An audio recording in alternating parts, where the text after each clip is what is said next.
Salutare oameni buni și bine v-am regăsit pe canalul nostru de YouTube. Astăzi vom vorbi despre Huawei Watch GT 2. O variantă îmbunătățită față de Huawei Watch GT 1.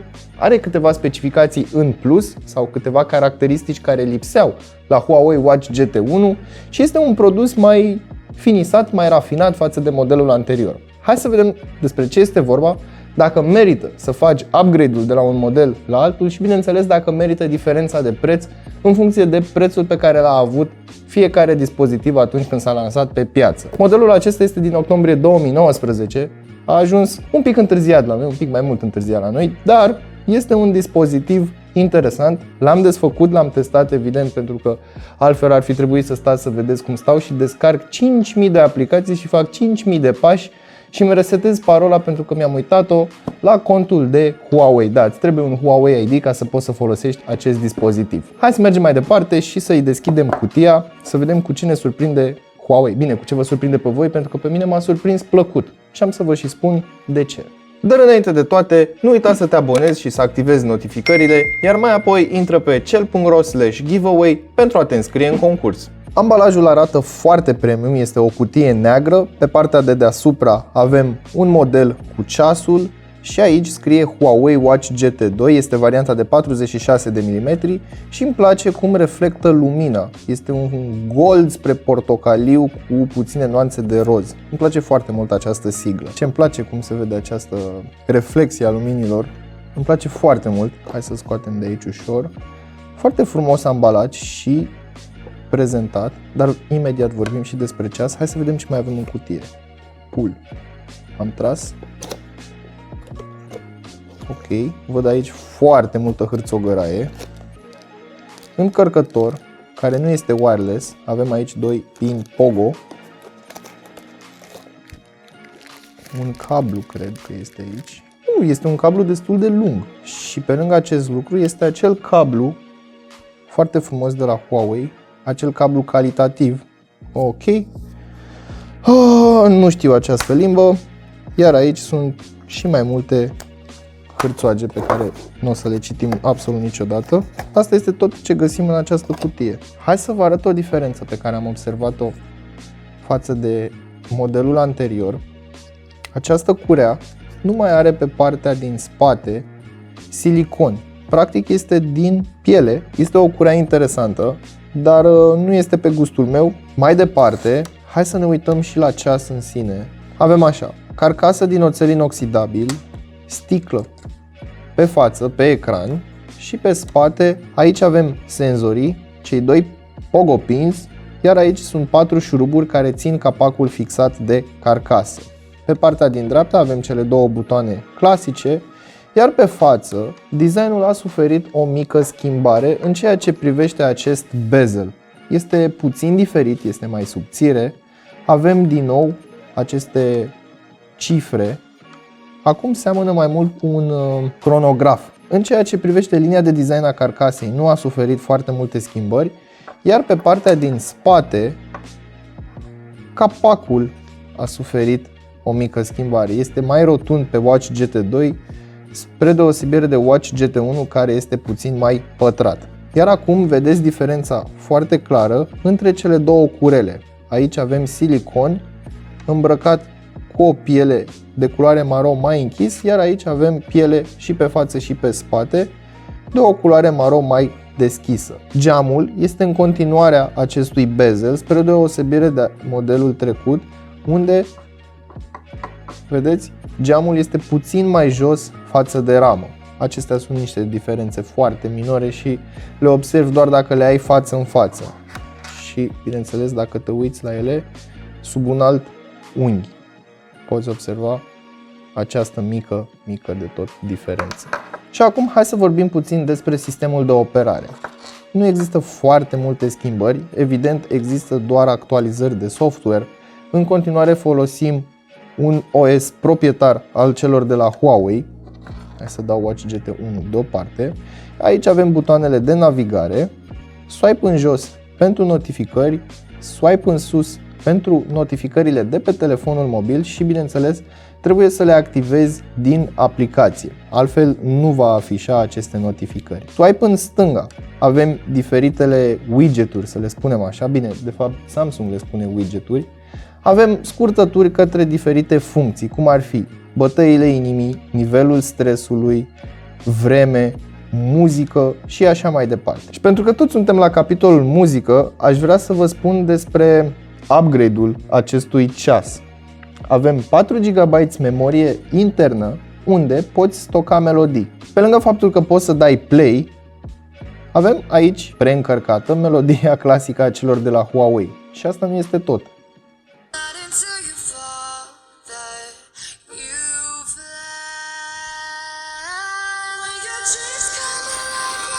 În 2020 mergem mai departe și evoluăm, iar acum vorbim despre calitatea audio a unui gadget, a unui smartwatch. Deci ajungem de la chestia aceasta la chestia aceasta. Hai să spunem că ești la volan, conduci, ai ceasul la mână, nu ai un hands-free la îndemână, vorbești cu ceasul, ca să nu-ți iei amendă și să nu pui mâna pe telefon, vorbești la ceas și cu asta basta. Poți încărca muzică în acest ceas și o poți asculta, bineînțeles, și pe niște căști Bluetooth pe care le poți conecta direct la ceas. Meniul acestui ceas este conținut din diferite iconițe, cum ar fi workout, recorduri, status, din nou, bătăile inimii, somn, stres, muzică, din nou muzică, contacte, apeluri și așa mai departe. În ceea ce privește conectivitatea acestui ceas, avem Bluetooth 5.1, GPS, NFC pe varianta chineză și atât. Nu avem USB și nu avem alte funcții. Bateria este de 455 de mAh și ar trebui să-ți ajungă o zi întreagă de notificări, apeluri, știu și eu, asculți muzică și te duci să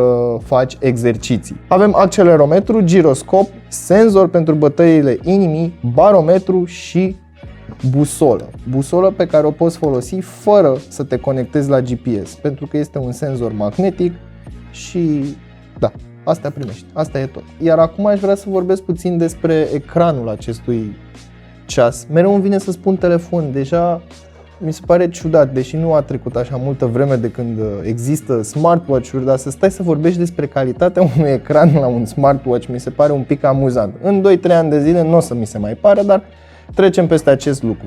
Panou OLED, 1,39 inch în diagonală. Bine, dacă ți-ai imagina un pătrat și tragi o diagonală și...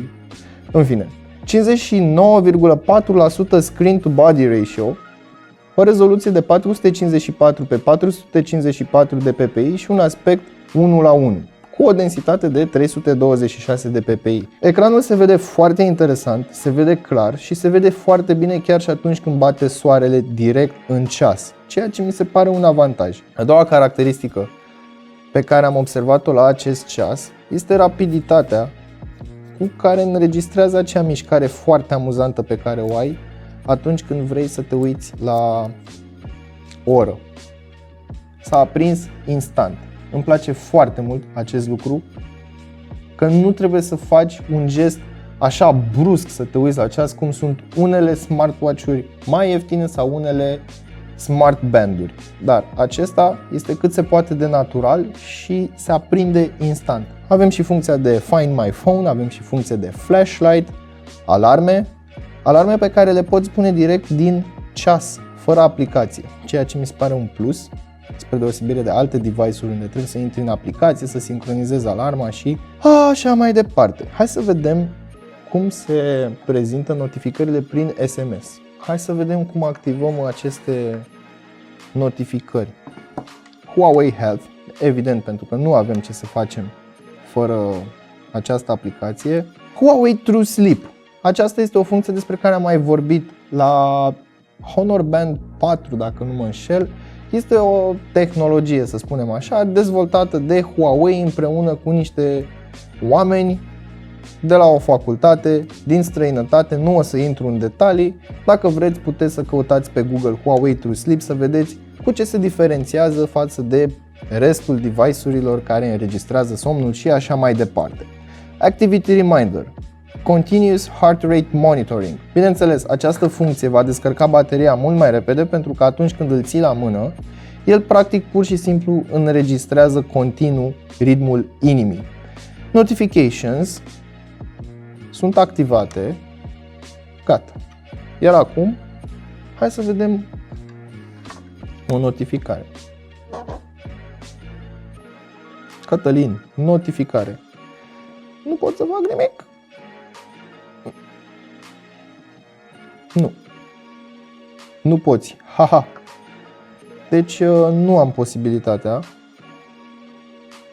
să răspund la notificări, am posibilitatea doar să le vizualizez. În ceea ce privește integrarea cu sistemul de operare, mi se pare foarte bună atât pe iOS cât și pe Android.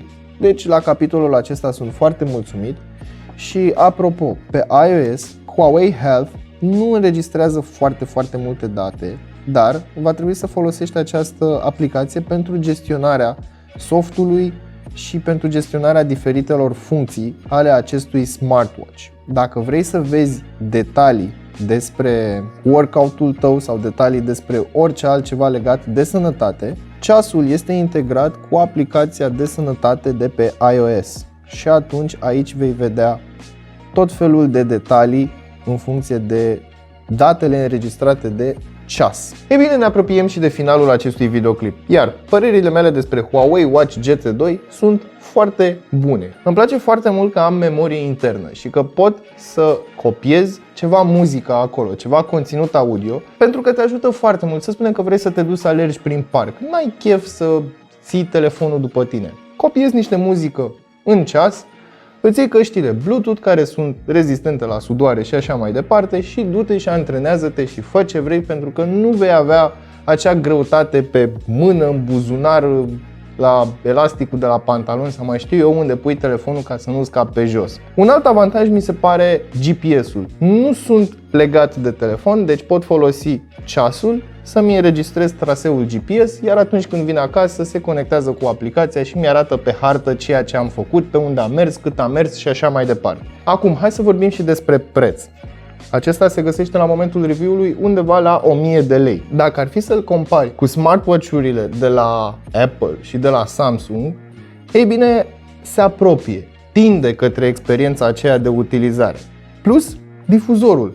Bine, nu poți să spui că ai nevoie de un difuzor neapărat pe un ceas. Dar, după cum am menționat și mai devreme, ai mâinile pe volan, nu ai cum să ajungi la telefon pentru că nu este legal să te uiți pe telefon în timp ce conduci. În schimb, poți să răspunzi cu ceasul, persoana te aude foarte bine, iar tu auzi foarte clar prin difuzorul telefonului. Mi se pare un upgrade, nu este un upgrade major, deci dacă ai Huawei Watch GT1 și vrei să-ți cumperi Watch GT2, poate doar dacă te coafează aceste opțiuni în plus să faci investiția. Altfel, ambele mi se par două dispozitive de actualitate. În comparație cu celelalte dispozitive până într-o 1000 de lei, e bine, acesta mi se pare că strălucește. Are aceste funcții în plus pe care Watch GT1 nu le-a avut, dar nici celelalte ceasuri precum Honor Watch sau, evident, modelul anterior, Amazfit GTR, GTS și alte modele sub 1000 de lei. Practic pe acelea nu poți să copiezi conținut și să asculți muzică, iar acesta mi se pare o unealtă foarte bună. Pe lângă acest lucru, îi schimbi cureaua, îi pui o brățară, îi pui o curea mai elegantă și se potrivește diferitor stiluri. Designul mi se pare destul de interesant, însă personal pe mine nu m-a cucerit. În continuare prefer un ceas clasic, nu neapărat pentru că sunt un leneș și nu fac mișcare, ci pentru că nu văd neapărat utilitatea chiar și atunci când mă duc să mă plimb foarte mult cu bicicleta sau cu placa sau cu rolele, nu contează. Nu mi se pare că îmi dă niște informații atât de utile, să spunem. Adică dacă vreau să slăbesc, pur și simplu mă duc la sală, fac exerciții acasă, alerg și cu asta basta. Nu trebuie să stau să văd în fiecare zi cât am slăbit, fiecare gram pe care l-am pus în plus sau în minus. În schimb, dacă ești o persoană pasionată de fitness, mi se pare un accesoriu foarte bun. De ce? Pentru că nu ești legat de telefonul mobil. Cam atât pentru astăzi, până data viitoare știți ce aveți de făcut, nu uitați să verificați descrierea pentru link-uri utile și prețuri actualizate și totodată nu uitați să vă dați cu părerea despre Watch GT2 în secțiunea de comentarii de mai jos. Salut!